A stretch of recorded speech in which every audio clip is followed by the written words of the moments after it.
Olá! Boas-vindas a este guia de estudo visual focado em desvendar um dos tópicos mais fascinantes da ciência, os alicerces de absolutamente toda a matéria. É simplesmente incrível pensar que tudo que existe, das estrelas imensas no céu à água no nosso copo, é formado por peças minúsculas. E para entender o universo de verdade, é preciso começar pelas suas menores partes, certo? O objetivo desta nossa explicação é exatamente esse: trazer muita clareza através de uma estrutura lógica e super acessível. Com o apoio dessas informações visuais, a química deixa de ser aquele mistério intocável e passa a ser uma ciência empolgante. Ok, vamos mergulhar nisso.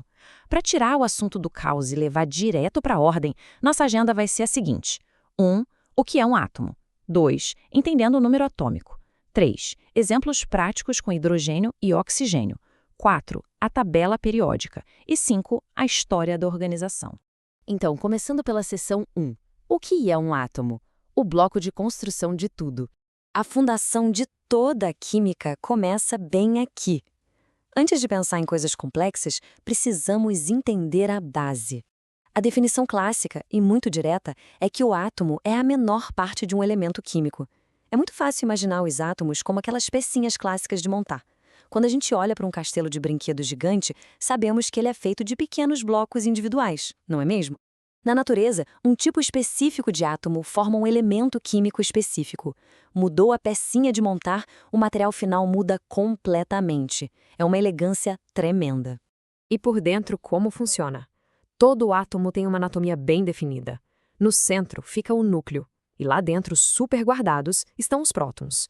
Já ao redor desse núcleo, temos os elétrons, que não param quietos e estão sempre girando. A melhor analogia aqui para iniciantes é imaginar um minúsculo sistema solar. O núcleo seria como o Sol bem no centro, e os elétrons seriam os planetinhas orbitando freneticamente ao redor dele. Fica muito mais fácil visualizar como tudo interage no espaço invisível a olho nu. Vamos para a seção 2, entendendo um número atômico. Agora, o que é realmente interessante aqui é como fazemos para diferenciar essas pecinhas.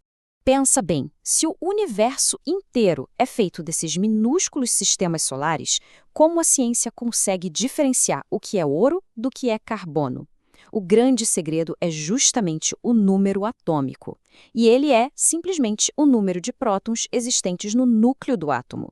Funciona literalmente como um documento de identidade exclusivo. Não existem dois elementos químicos na natureza com o mesmo número atômico.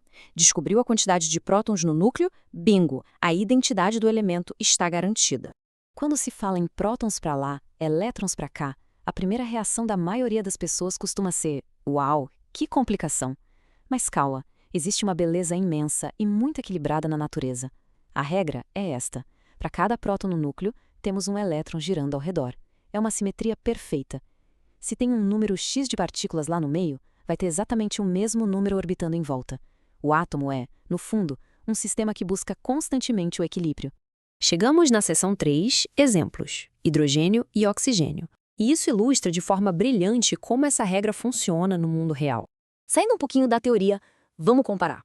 De um lado, o gás hidrogênio, o elemento mais simples do universo inteiro. Por quê? Porque ele só tem um próton no núcleo.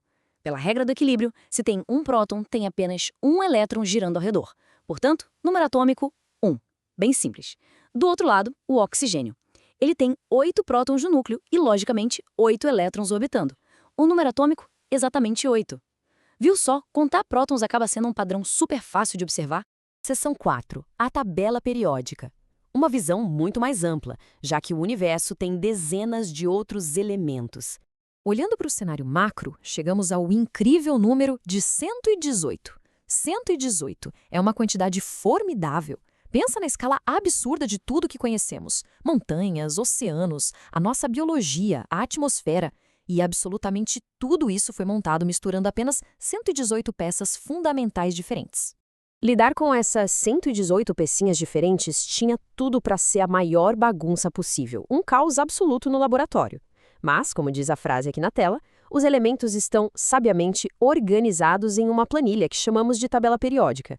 Essa comparação com a planilha é fantástica. Uma planilha não é para assustar ninguém. Ela serve para tabular, separar em linhas e colunas e trazer uma ordem limpa para dados que estariam todos soltos. É exatamente isso que a tabela faz pelo universo. E, por fim, a seção 5. a história da organização. Vamos avançar e ver como isso se constrói ao longo do tempo. Uma planilha tão completa assim não cai pronta do céu. Foi um processo de muita tentativa. Em 1869, o químico Dmitri Mendeleev deu o passo revolucionário de organizar os elementos por número atômico. Ele tirou as coisas da bagunça pela primeira vez. Depois, lá em 1913, Henry Moseley veio e propôs alterações que criaram os padrões modernos e o resultado é o nosso hoje, 118 elementos impecavelmente organizados. Um ótimo exemplo de como a ciência é colaborativa. O que deixa uma reflexão final no ar. E que reflexão! Transformamos aquele laboratório bagunçado em uma verdadeira ordem sistemática ditada pela contagem de prótons. Mas a jornada nunca acaba. Se apenas esses 118 elementos formam absolutamente tudo que o ser humano conhece, que outros mistérios incríveis e combinações fascinantes essa grande planilha do universo ainda está escondendo? Fica o convite constante para seguir explorando e descobrindo. Até a próxima investigação!